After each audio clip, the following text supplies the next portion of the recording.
o museu foi inaugurado, eu tinha mais ou menos uma faixa de 13 anos, né? 12 para 13 anos, foi em 62, 63, né? Tem duas datas aí que fica essa... Foi 62, foi 63. Então, eu sempre vinha no museu, achava muito interessante, né? Os colegas diziam, lá é mal assombrado, porque sempre ocorreu, né? Até nos livros de história que eu tenho, que fala muito sobre o museu, né? Desse prédio vetusto, né? Que chamam, né? Tem muitas histórias de fantasma, de assombração, de barulho, ranger de tábuas de assoalhos, tem toda essa coisa, né? Então, e aí os colegas diziam, eu não vou lá, eu nunca tive medo, né, assim, não acredito, né, em fantasma, né? Então eu vinha tranquilo aqui visitar o museu, sempre vinha visitar, achava muito interessante. E quando eu entrei aqui, em 85, né, 85, a exposição, que a exposição era no primeiro andar ali, na entrada. Aquele corredor tinha 3 vitrines, enorme, sabe? A vitrine enorme. E estava tendo a exposição da FEB, a Força Expedicionária Brasileira, dos pracinhas, né, que é mais conhecida, né, no Brasil. Uma exposição muito legal. Foi um material lá, né, de Curitiba, que acho que conseguiram, e estava tendo essa exposição aí, quando eu entrei no museu. Bom, a história que me envolveu no MAI, que era MAP, né?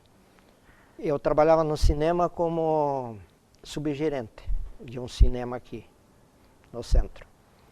E o Cezinha, né? Ele sempre estava por lá e a gente acabou fazendo uma amizade. Que eu conheci o irmão dele já de muitas datas lá atrás, né? O irmão mais velho. E aí eu vim a conhecer o César no cinema. Ele começou a frequentar, era um cinema da elite. E ali a gente criou uma amizade, um vínculo. E lá um tempo ele falou para mim se eu não gostaria de trabalhar no museu. Eu disse, não sei, eu nunca trabalhei, né? Eu conheci o museu já, que fazia sempre umas visitas aqui, né, ao museu.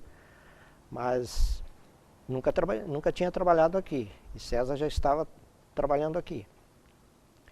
E a gente, através disso, ele disse, se abrir uma vaga lá, eu vou falar com o senhor, se o senhor quiser. Eu disse, tudo bem. E no cinema eu trabalhava de manhã, à tarde e à noite. Que eu trabalhava no escritório, ajudava a colocar fotografias, né, dos filmes nos painéis, fazia manutenção já nas cadeiras, né, do cinema, torneira, enfim.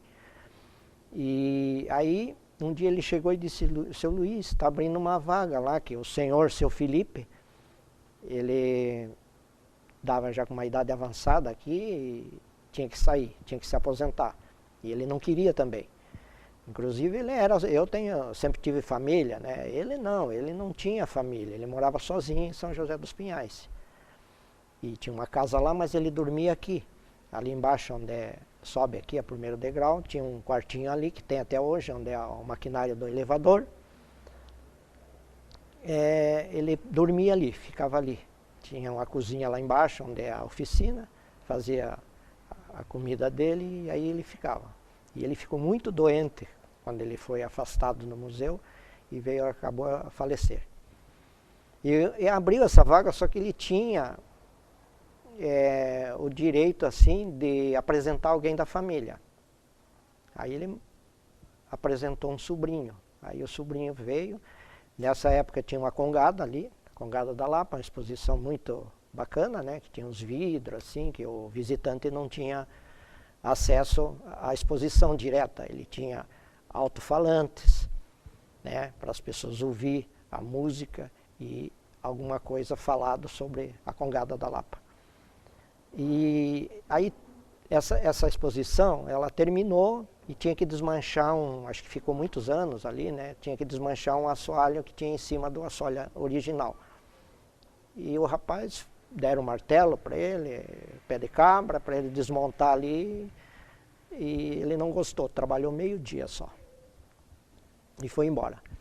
que não era isso que ele queria. Aí o César, nesse meio tempo, não ficou sabendo que ele não ficou. E nisso, uma senhora que trabalhava aqui na fundação da universidade, na limpeza, ela rapidinho ela falou com alguém lá conhecido para vir aqui que tinha uma vaga na manutenção do MAP. E o que aconteceu? O rapaz veio também. Aí o César chegou muito aborrecido lá no cinema e falou: pô, Luiz, que pena. Primeiro foi o filho do seu Felipe, o sobrinho. Mas aí ele não ficou, não era isso que ele queria. Aí veio depois, a senhora lá indicou, eu dei uma bobeira, ela indicou outra pessoa para vir. Disse: pois é, mas deixe, César, não se preocupe com isso, que o que é para ser, vai ser. O que não é, não é. Não é para ser. Eu sempre tive isso na minha mente. Tá, daí passou mais uns dias lá, ele foi lá correndo. Luiz, a vaga lá, o cara não ficou também. Eu disse: viu? E aí eu disse: puxa vida, e agora? E o gerente do cinema, ele era carioca, né? Seu Luiz Paulo. E ele estava com o pai muito doente no Rio de Janeiro, e ele estava pretendendo ir embora para lá. E a pessoa indicada para ficar no lugar dele, né, assumir toda a gerência, eram 2 cinemas, né, o Cine Santa Helena e o Cine Rosário. Né, numa da rua de baixo, o grande que era Cine Teatro. Né, e esse pequeno ele tinha me colocado como subgerente, né? Mas já fazia anos que eu estava ali trabalhando. Trabalhei 9 anos só no cinema. Só não fui artista, né? Ator. Mas fiz de tudo ali, até passar filme. E aí eu disse: tudo bem, César. Aí ele disse: pô, você sabe trabalhar com ferramentas, serrar, pregar, essas coisas? Eu digo: claro, desde criança. Eu já trabalhei de auxiliar de carpintaria, de pedreiro, de desmanchar casa, montar casa, tudo isso trabalhei, encanamento, elétrico. Aí eu vim falar com a Helena, que era técnica em museologia, também da Promemória. E ela que comandava tudo aqui, exposição, inclusive eu gostei muito de trabalhar com ela. Muito legal trabalhar com ela, porque era uma pessoa que tinha o mesmo conhecimento daquilo que você ia mexer, né? Trabalhar. E aí, a minha preocupação aí era sair do cinema e deixar o meu patrão na mão. Porque ele estava contando para ficar no lugar dele, no cinema. Tinha a Bomboniere. Ele disse: Luiz, você vai trabalhar aqui, vai ser o gerente geral, você tem a Bomboniere para você ganhar um truquinho, você vai alugar a tua casa, aqui tem um apartamento, em cima tinha um apartamento do cinema, você não vai pagar aluguel. Pô, era uma proposta bem tentadora, né? E aí eu fiquei naquela, sabe, falando para minha mulher: o que eu faço, o que eu faço, vou para o museu, não vou, fiquei naquilo, sabe, aquele dilema, porque não é fácil, né? 9 anos lá. Aí você, de repente, uma oportunidade boa, né, para você. Aí eu não sei o que aconteceu, eu fui pelo meu instinto, né. Digo: não, eu vou mudar. E eu não gosto de mudança. Digo: vou mudar, vou para lá. O gerente ficou arrasado comigo, sabe, ficou arrasado.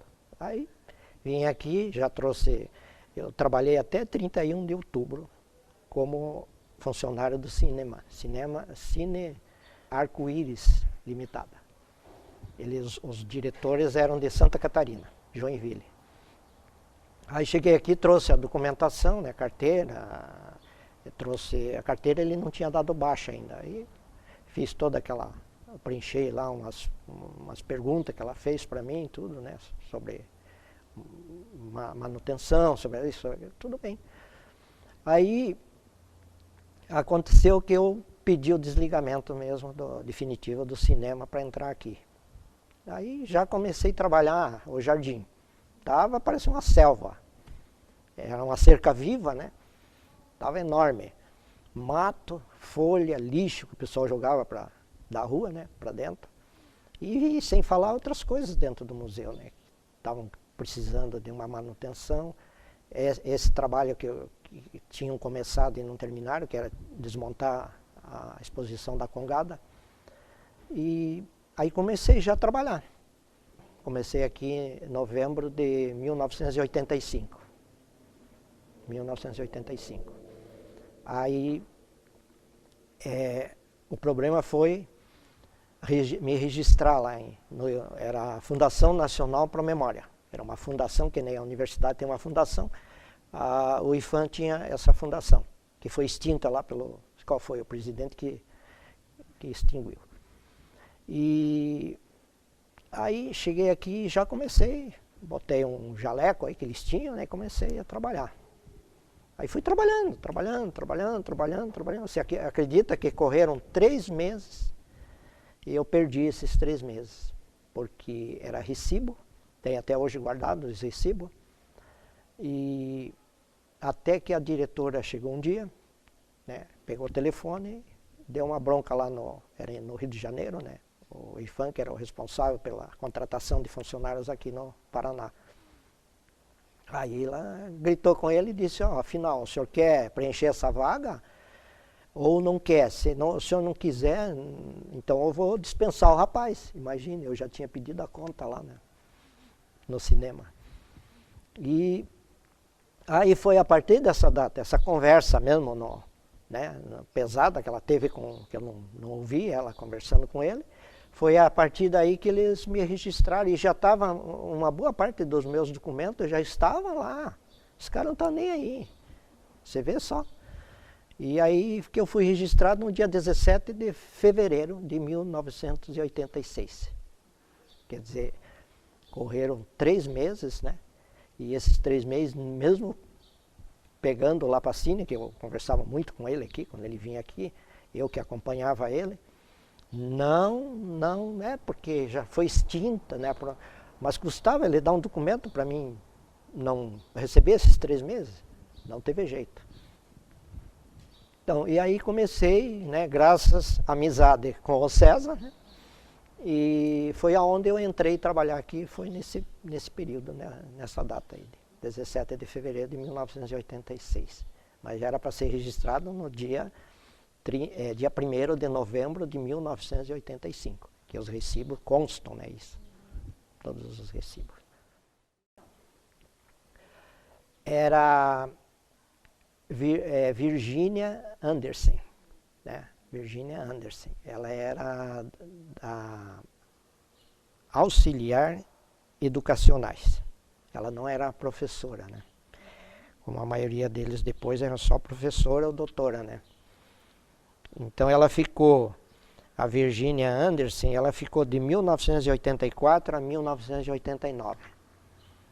E eu entrei em 85, né, 86, onde ela estava dirigindo o museu. Eu gostava dela, achava legal ela, porque ela era muito festeira, sabe? Então todas as inaugurações que tinham no museu, no MAAP, né, que era chamado na época, Museu de Arqueologia e Artes Populares, 25 de julho era o aniversário do museu, né? Como museu, não do prédio, né? Então ela já fazia festa. Chamava o padre para fazer uma missa, vinha a banda da polícia militar. Até uma vez o pessoal, numa dessas festividades aí, saiu um comentário, né? Que o povo, né, fala, né, sempre pelos bastidores. Se assim, pronto, lá vem a banda fazer barulho. E foi ouvido por um dos componentes da banda e falaram pro sargento, não sei quem que era o responsável, que liberava, ela mandava um ofício e liberava a banda para vir tocar aqui nos eventos que ela fazia. E eles não gostaram e parece que daquela data lá, até andaram respondendo para ela assim meio grosseiro, né? Nós não vamos aí porque nós só vamos fazer barulho no museu. Porque alguém tinha ouvido eles falarem aqui. Mas ela era muito, assim, gostava de fazer festa, né? E aquele salgadinho, refrigerante. Uma vez trabalhava com a gente aqui, os meninos do clubinho, né? Tinha as crianças do clubinho, mandou fechar essa rua 15, tinha barracas ali no jardim, com salgadinho, com um monte de coisa para comer, né? Com guloseimas. Então ela era muito, nessa parte aí, muito legal, muito, assim, gostava de festa, de agitar o museu, de trazer a imprensa, trazer, enfim, quem ela pudesse, autoridades, né? Como convidava todas as autoridades e a maioria vinha mesmo, sabe? Então, era o jeito dela, né? E a Helena, que era essa técnica em museologia, foi através dela que eu comecei a entender o que é o museu, né? Conhecer exposição, que eu trabalhava com ela, ajudava nas exposições, né, que eram feitas no museu na época, montar, desmontar, e ela vinha com as ideias, com os projetos, né? E era assim muito legal, porque era uma pessoa que era a mesma conversa que eu, daquilo que eu entendia que eu fazia, porque muitas diretoras não entendem o que é manutenção, o que é fazer isso, que nem teve uma diretora, ficou, né, no lugar de uma diretora, não era. Ela Virgínia, eu não lembro o sobrenome dela, no período da Regina Furtado. Ela veio e pediu para mim, ela era carioca, né, falava bem puxado, seu Luiz, dá para o senhor confeccionar umas vitrines para nós? Eu disse, como? Se nós não tínhamos uma bancada de equipamentos próprios para uma marcenaria, né? Você precisa disso. Não é a serrote, né? Uma serra elétrica, uma coisa que você ia montar vitrines, né? E a Helena não, a Helena ela entendia tudo, toda a área de manutenção. Inclusive tinha até um jornalzinho que ela criou, Mapinho, ela que fazia tudo. Desenhinho daquela entrada do museu ali, punha um rostinho ali, né, uns olhinhos, e ali naquele jornalzinho ninguém sabia quem via aquilo, tinha alguém secreto que participava, e durante o mês, ele era mensal, durante o mês saía as fofocas do museu, os acontecimentos, fulano que estava a esposa de fulano, ou fulano aqui, estava grávida, vai ganhar neném e tal, e aquela coisa, sabe? Então era bem legal. Até tenho aqui que minhas crianças, quando meus filhos eram pequenos, ainda andaram fazendo uns rabiscos. Então esse aqui era o tipo um mapinho. Era um museu, aquela entrada, um rostinho, ela que fazia, a Helena, sabe? Fazia tudo isso aqui. E punha e publicava aqui mensalmente para todo mundo, distribuía para o pessoal interno, né? Então eu acho muito legal isso aqui.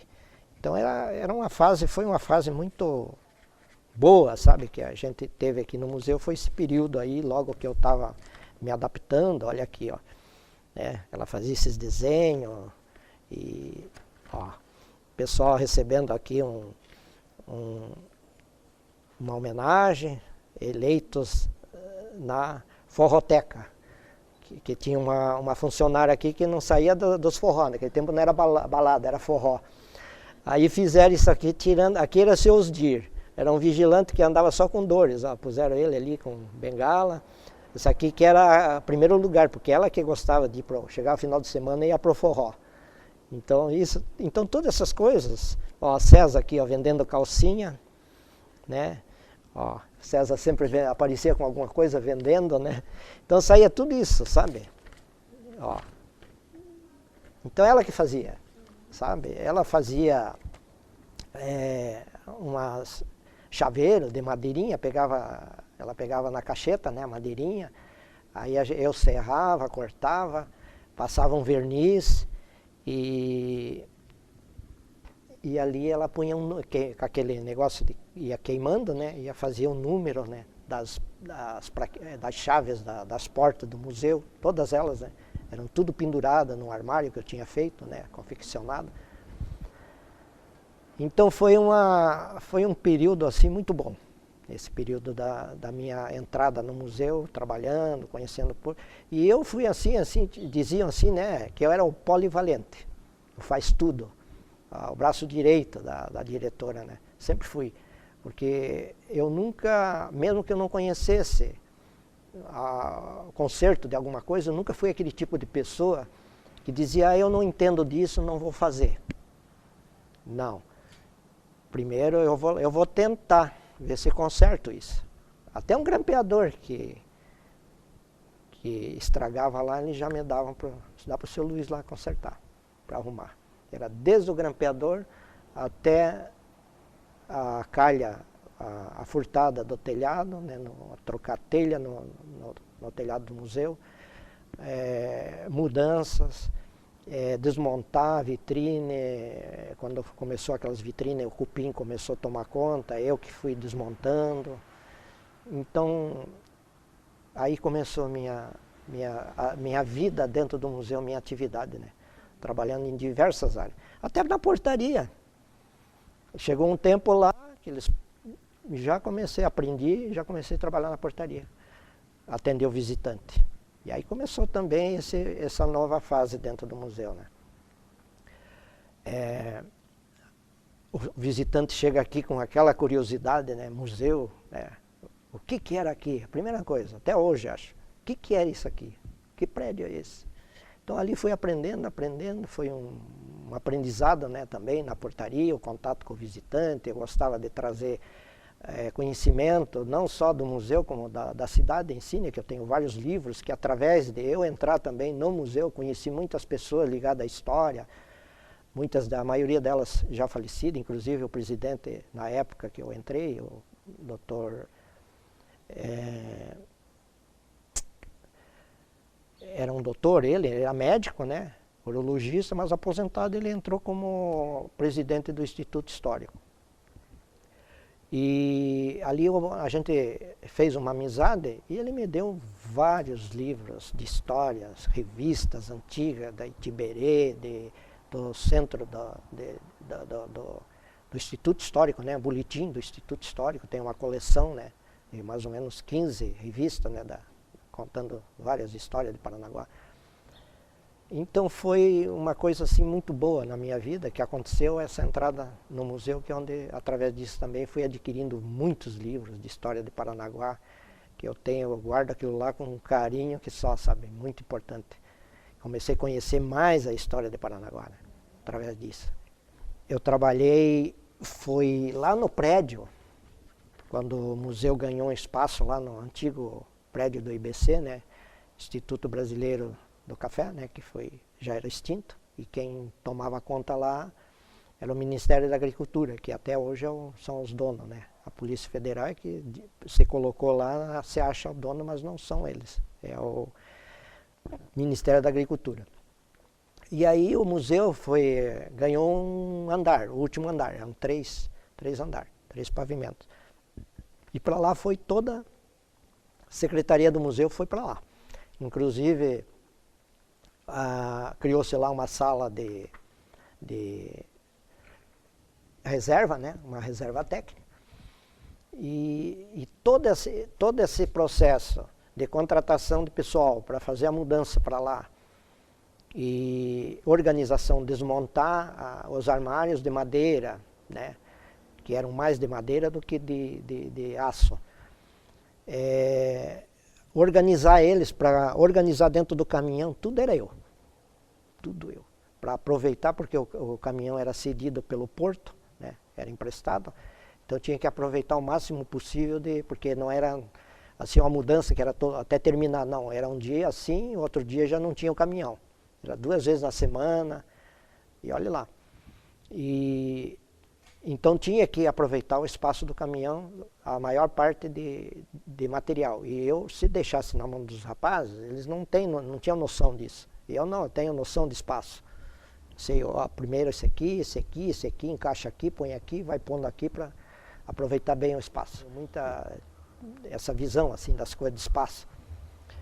E quem desmontava todo esse material, aí quem guardava eram os alunos, que já tinham os alunos aqui, né, da educação, da sala educativa e tal, sempre teve, né?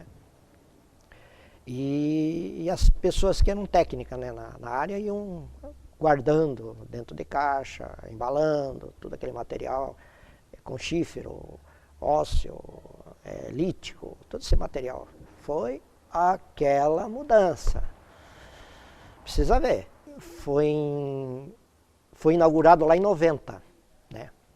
A professora Maria Regina Furtado, ela entrou em 90. Foi nesse ano aí, porque a placa foi... Ela colocou uma placa na porta, né? A data de inauguração lá. Foi em 1990. O Dr. Loureiro era um cientista, eu acho, né? Na minha opinião, é um cientista, era um... Pô, o cara não tinha... Ele era para ter nascido, vivido esse período agora, hoje, com toda essa tecnologia, ainda para ele era pouco. E era interessante que quando ele queria, a bengalinha, né? Não esqueço, olha, até vocês vão pensar assim, pô, então ele conheceu o Loureiro. Não, quando eu conheci o Loureiro, ele já tinha falecido. Quando entrei no museu, ele já faleceu em 1977, né? Só conheci a esposa dele, tive esse prazer na inauguração de uma placa que tem ali, né? Do aniversário do museu, e chamaram ela, Dona Gabriela, conheci ela, tive esse prazer. Então agora você vê, o Dr. Loureiro levou anos projetando isso aqui, olhando, medindo os espaços, indo nas colônias, nas ilhas, falando com os caiçara, né? Conseguindo todo esse material. Faltava uma peça, ele ia procurando até encontrar aquela peça para montar ali o engenho de cachaça, de açúcar, de farinha. Eu imagino tudo isso porque eu li muito. Essa diretora, ela passou para mim, me deu um monte de papel lá, aquele papel amarelado, né? Bem amarelado, já até cópia, né? Porque o original não estava por ali mais, tinha mandado. Telegramas, ofícios. Então era tudo o que era para mim fazer. Era separar o que era de compra, de coisas adquiridas, né? E processos, correspondência, tudo separei. Aí foi comprado umas pastas amarelas e aí eu fui separando toda a documentação. E como eu sou curioso para ler tudo, gosto de ler, sou curioso, eu já pegava o documento e ia lendo, li inteiro. Li quase tudo, toda a documentação do Loureiro que tinha, aí eu li. E foi aí que eu conheci o Loureiro. Uma característica muito interessante do professor Loureiro, que diz que ele andava com uma bengalinha, né? Diz que ele chegava na reitoria para falar com o reitor, a primeira coisa ele largava a bengala na mesa do reitor. Você vê o que era ele, né? A cabeça dele, o pensamento dele para aquela época. Eu entendi tudo aquilo ali. Poucos documentos que eu li, fui entendendo quem era a personalidade, o conhecimento do professor Loureiro. E aí foi guardado, acho que deve estar lá nessas pastas amarelas, não sei se está na reserva ainda, não sei o que vai acontecer. Até isso aqui a Helena fez.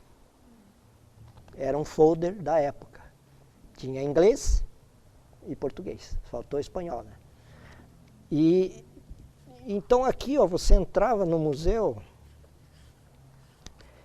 ó, contava a história do prédio, né, do monumento, o edifício, o museu, e depois vinha a exposição lá, ó, o Paleolítico, 1 milhão de anos. Aí de lá você vinha viajando, quando a pessoa entrava no museu, ela já começava lá a todo esse tempo.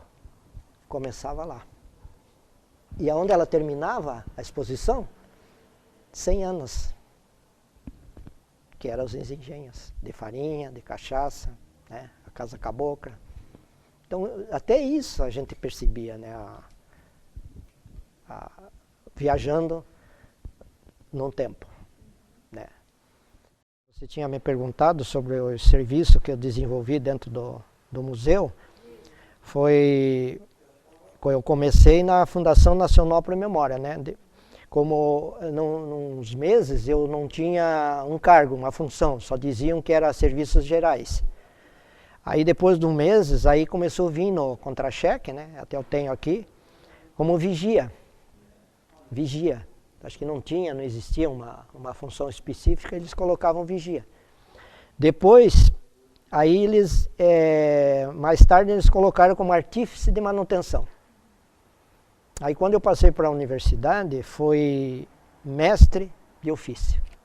E aí agora, uns anos atrás, não sei porquê, talvez foi por extinção, né, que essas funções, esses cargos, o governo, não sei quem lá vai extinguindo, né. Eletricista nós temos, não sei se ele aposentou, Claildo. Só um eletricista ativo da universidade é esse Claildo. Ele veio aqui diversas vezes, ele é um carequinha. Então, e eu acho que essa minha função, esse cargo aí eles passaram de artífice de manutenção para edificações e mestre de edificações e infraestrutura. Não sei porquê. Tá. E foi onde aposentei com essa função, né, na universidade. Eu desenvolvi várias atividades dentro do museu.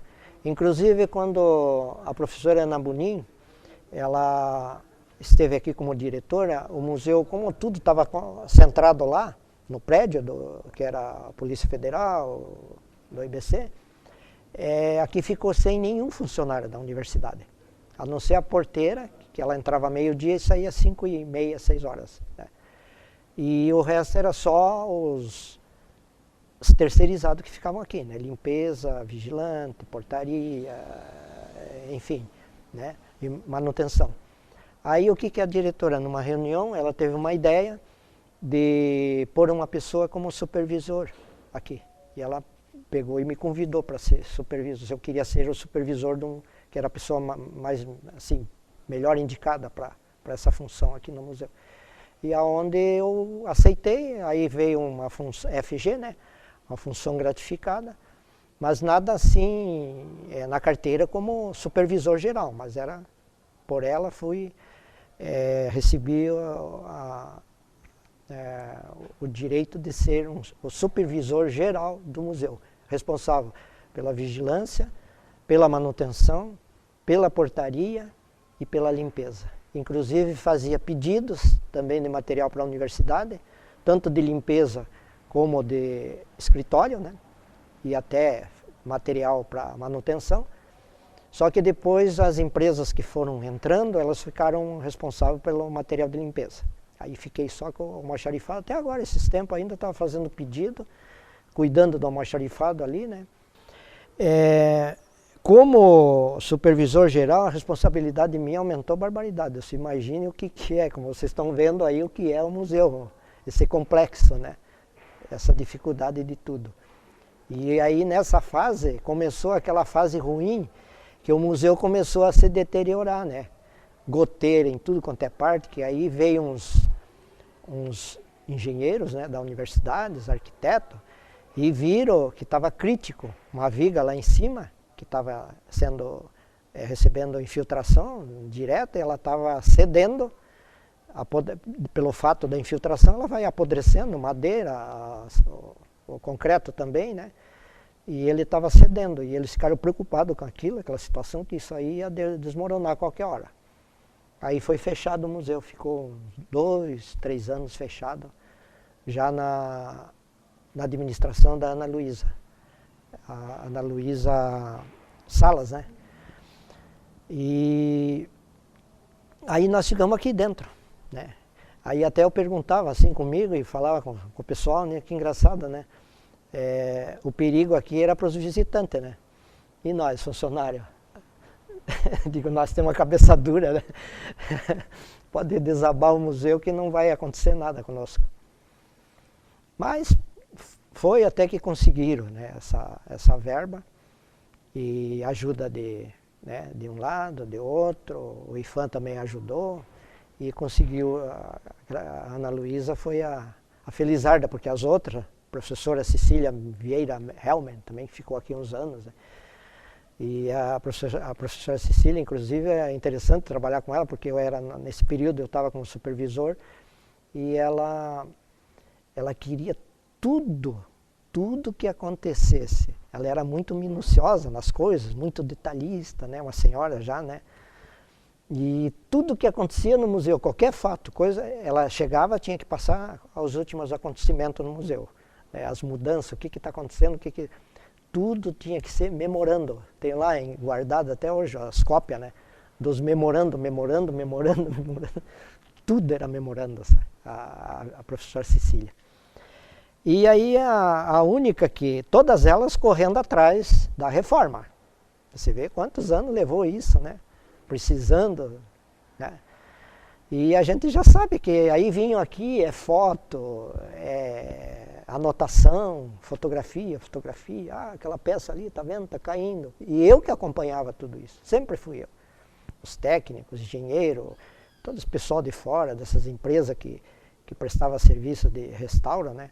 Como Albatroz, tudo eu acompanhei. O Fogaça, quando ele apareceu aqui, eu acompanhei, mostrando, né, os pontos críticos, a situação precária que estava o museu e tal. E aí depois veio a reforma, em 2007, começou. Aí fui designado ainda para acompanhar e anotar tudo no caderno, todas as fases da reforma. Não é a reforma, é restauro, né? Do restauro.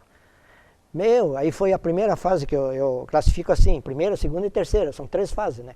Foi primeiro o telhado, Albatroz, que ganhou. Aí a segunda fase foi a portaria, a entrada ali, ó, a rampa, auditório, né? E esse vidro aqui, né? Que muitos chamam de micro-ondas. E foi a segunda fase, já foi uma outra empresa que ganhou. E quem participou foi o IFAM, né? Aí a terceira e última fase, a Albatroz ganhou de novo, que foi o final, né? Aí foi todo o prédio, pintura, parede, aí que fizeram esse pátio aqui, elevador, e foi toda essa primeira, segunda e terceira fase, que foi de arrebentar. Aí foi tirado, né, todo o material, foi lá para o Instituto Federal, né, ficou lá uma boa parte, peças grandes, né, até o Monjolo não saiu daqui, o grande ali e nem o Toinel. Continuaram aqui porque não tinha como carregar para lá. Então acompanhei tudo, está tudo anotado num caderno e o César ia digitando para mim, sabe? Nem sei se ele guardaram isso, não está guardado, mas o caderno eu tenho lá guardado, tudo anotado, e tal, fulano chegou aqui, vinha 2 fiscais da universidade, que era um engenheiro e um arquiteto da universidade, eles já saíram, né? Não estão mais. E então, como eu digo, né? Todo esse trabalho, para mim, como você pergunta ali, né, qual aprendizado que eu tive? Imagine uma carga dessa de convívio, não só com a arquitetura, com o restauro, com, né, o contato com engenheiros, com todo esse pessoal, ainda as exposições, né? O trabalho cultural, portaria, o contato com o visitante. Você veja só a grande salada, né, de coisas ocorrendo ao mesmo tempo, né? Então, como eu digo, como eu comecei aqui lá nos anos 80 e pouco, né, aquilo foi, é como se você vai se criando com uma pessoa.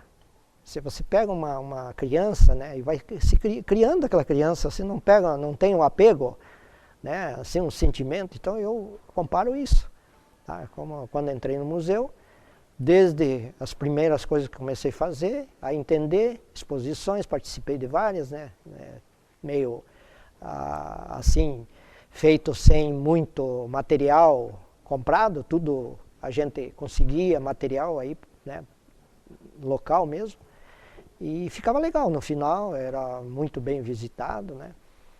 Então tudo isso você vai criando um apego, né? Que depois, para você se desligar disso, porque fica muita coisa, né? É um sentimento muito forte, né? Ligado a isso, né? Como se eu me criei junto aqui, né? Uma fase, né? do museu, eu tive a metade de uma vida aí, eu tive aqui dentro desse museu. E o aprendizado é isso que eu digo, aprendi muito aqui. Muito, muito, muito, muito mesmo.